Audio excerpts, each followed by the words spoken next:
मौलूद मुक़द्दस हयात अक़दस और फ़ाते अजल खुदाम यसू अल मसीह के नाम में आपकी सलामती हो।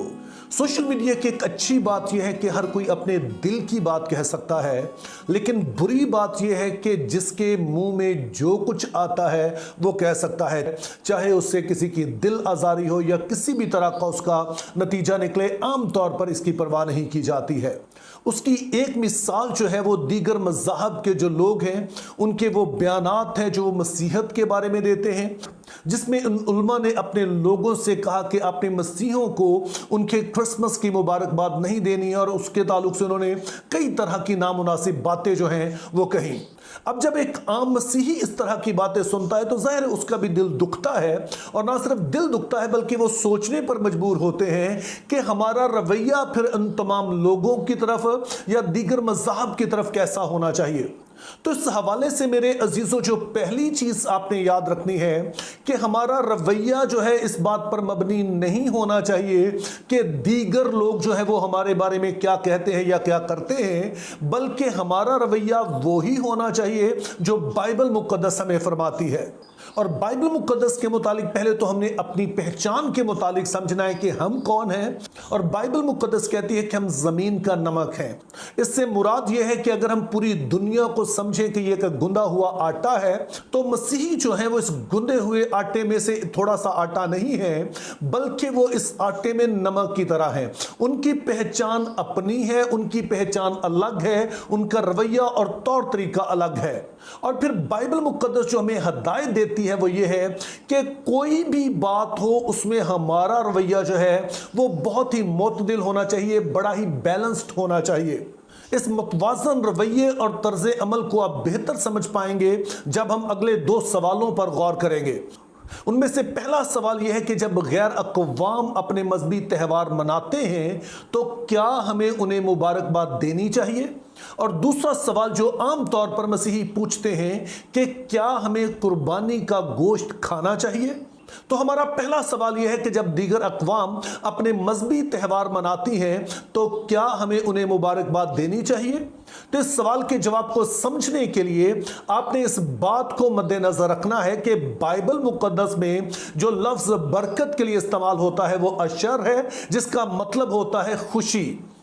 तो यूं जब हम किसी को किसी बात की मुबारकबाद देते हैं तो दरअसल हम कह रहे होते हैं कि आपके लिए ये मौका जो है वो खुशी का बायस ठहरे। अब जब हम इस बात को समझ जाते हैं कि मुबारक का मतलब है इस ख्वाहिश का इजहार करना कि ये मौका आपके लिए खुशी का बायस ठहरे, तो किसी भी मसीही को इस पर किसी तरह की कोई हेजिटेशन नहीं होनी चाहिए कि वो दूसरों के लिए नेक ख्वाहिशात का इजहार करे। चूंकि याद रखना है कि मसीहियत हमेशा दूसरों के लिए भला ही चाहती है। तो यूं हमारे पहले सवाल का जवाब यह है कि दीगर अक़वाम के लोग जब खुशी मना रहे होते हैं तो हमें ज़रूर उनके लिए नेक ख्वाहिशात का इजहार करना चाहिए कि ये मौका उनके घरानों के लिए खुशी का बाइस रहे। क्योंकि बतौर मसीही ना तो हमारे दिल में किसी के लिए नफरत होनी चाहिए, ना ही किसी के लिए बद्दुआ होनी चाहिए, बल्कि हमेशा नेक ख्वाहिशात का इजहार ही होना चाहिए। और दूसरा सवाल हमारे लिए फिर यह है कि क्या दीगर अक़वाम जो कुर्बानी करती हैं क्या हम उसमें शरीक हो सकते हैं। अब ये वाली वो बात है जहां पर हमें दूसरी एक्सट्रीम पर नहीं जाना चाहिए। अब जाहिर है कि दुनिया में इतने सारे मज़हब इसलिए हैं कि सभी के जो अकायद हैं वो एक दूसरे से मुख्तलिफ हैं। तो इसलिए बतौर मसीही हमारा यहाँ पर काम यह है कि दूसरे मज़हब के लिए हमेशा हमने ख्वाहिशात का इजहार करें, वहीं पर हम इस बारे में भी बहुत मोहतात रहें कि कहीं किसी बात पर हम अपने ईमान पर समझौता ना करें, हमारे जो बुनियादी अकायद हैं उनके साथ समझौता ना करें। अब जो मसीही ईमान का इंतहाई अहम नुक्ता है वो ये है कि खुदावन यसू मसीह ने हमारी खातर अपनी जान कुर्बान की है। और फिर इस कुर्बानी का नतीजा क्या निकला उसके बारे में हमें इब्रानियों के खत के 10वें बाब की पहली और दूसरी आयत में पता चलता है। तो आइए पहले हम इन आयत को पढ़ते हैं। क्योंकि शरीयत जिसमें आइंदा की अच्छी चीज़ों का अक्स है और उन चीज़ों की असली सूरत नहीं, उन एक ही तरह की कुर्बानियों से जो हर साल बिला नागा गुजरानी जाती हैं पास आने वालों को हरगिज़ कामिल नहीं कर सकती, वरना उनका गुजराना मौकूफ ना हो जाता। اب یہ آیت ہمیں بتاتی ہے کہ مسیحیوں کے لیے قربانی کا نظام جو ہے وہ موقوف ہو چکا ہے، جس کا مطلب یہ ہے کہ مسیحی اب قربانی نہیں کرتے ہیں۔ اور پھر اس حوالے میں آگے جا کے اس کی وجہ بیان کی گئی ہے کہ کیوں کر مسیحیوں کے لیے قربانیوں کو جو ہے وہ موقوف کر دیا گیا ہے اور مسیحیوں کو قربانی کرنے سے منع کر دیا گیا ہے۔ اس کا سبب ہمیں بتایا گیا ہے چونکہ یسوع مسیح وہ ہیں جو خدا کی طرف سے حتمی قربانی ہے، یعنی مسیحی ایمان کے مطابق اب انسان قربانیاں نہیں کرتے ہیں، بلکہ خدا نے خود ہی خداوند یسوع کو جو کہ خدا کا برہ ہے اسے تمام جہان کے لیے قربان کر دیا۔ اور دراصل اس میں ہمیں جو ابراہیم کی اس قربانی کا عکس نظر آتا ہے کہ جب ابراہیم اپنے بیٹے اسحاق کو قربان کرنے کو تھا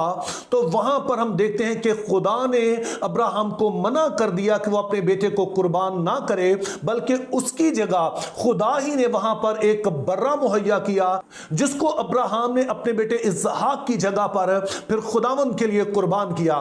اور پھر ابراہیم کے 2000 سال بعد خدا ایک دفعہ پھر سے ایک برہ مہیا کرتا ہے، اب کہ یہ برہ جو ہے وہ انسانی صورت میں ہے، اور جب وہ اب قربان ہوتا ہے تو اس کے بعد مسیحیوں کے لیے کسی طرح کی کوئی قربانی جو ہے وہ باقی نہیں رہی ہے۔ یہی سبب ہے کہ مسیحی نہ تو قربانی کرتے ہیں اور نہ ہی قربانی میں شریک ہوتے ہیں۔ تو یوں میرے عزیزوں، جہاں پر ہم دیگر مذاہب کا احترام کرتے ہیں، ان کی رسومات ہیں ان کا احترام کرتے ہیں، ہمیں ان سے کسی طرح کا کوئی بھی بغض نہیں ہے، کوئی مسئلہ نہیں ہے، لیکن ہم نے یہ بھی دیکھنا ہے کہ خود ہمارے ایمان جو ہے کہیں ہم اس کے ساتھ ہی تو کمپرومائز نہیں کر رہے ہیں۔ اب ظاہر ہے کہ ہم ایک اسلامی ملک میں رہتے ہیں جہاں پر ہمارے بہت سارے تعلقات جو ہوتے ہیں وہ ہمارے مسلم بہن بھائیوں کے ساتھ ہوتے ہیں، تو کئی دفعہ اس طرح کی بات کرنا ہمیں تھوڑا مشکل لگتا ہے، لیکن میرا نہیں خیال کہ ہمارے جو مسلم دوست ہیں انہیں یہ بات سمجھنے میں زیادہ مشکل آئے گی، چونکہ دیکھیے کہ ہمارے مسلمان دوست جو ہیں ان کے بھی بہت سارے ایسے عقائد ہیں جس پر وہ کوئی سمجھوتا نہیں کر سکتے ہیں۔ مثال کے طور پر ان کا یہ عقیدہ ہے کہ جو پیغمبر اسلام ہیں وہ آخری نبی ہے۔ اب اس بات پر ایمان رکھے بغیر کوئی بھی شخص جو ہے وہ مسلمان نہیں ہو سکتا ہے۔ یہی سبب ہے کہ جو قادیانی ہیں پھر انہیں وہ دائرہ اسلام سے خارج سمجھتے ہیں۔ تو اسی طرح سے آپ انہیں بتا سکتے ہیں کہ مسیحی ایمان کے مطابق یسوع مسیح چونکہ حتمی قربانی ہے، اس لیے بطور مسیحی نہ تو ہم قربانی کرتے ہیں اور نہ ہی قربانی میں شریک ہوتے ہیں۔ تو یوں یہ وہ موقع ہوگا کہ جہاں پر نہ صرف آپ اپنے ایمان پر کسی طرح کا سمجھوتا نہیں کریں گے، بلکہ دوسری طرف آپ کے پاس موقع ہوگا کہ آپ اپنے مسیحی ایمان کا ان کے سامنے اقرار بھی کر سکیں۔ اب میرا یقین ہے کہ جب آپ ایسا کریں گے تو خدا کرے گا سب کچھ اچھا ہی رہے گا، لیکن شاید کوئی ایسا دوست ہو جو کہ اس کو فیل بھی کر جائے، لیکن ہم نے سمجھنا ہے کہ کسی بھی انسان چاہے وہ مسیحی ہو غیر مسیحی ہو، اس کی خوشی سے زیادہ ہم نے خدا کی خوشی کو عزیز رکھنا ہے۔ اور میرا یہ بھی ماننا ہے کہ جب ہم خدا کو پہلا درجہ دیں گے تو سارے معاملات خدا خود ہی سنبھال لے گا۔ Think biblically, live purposefully, have a very good day.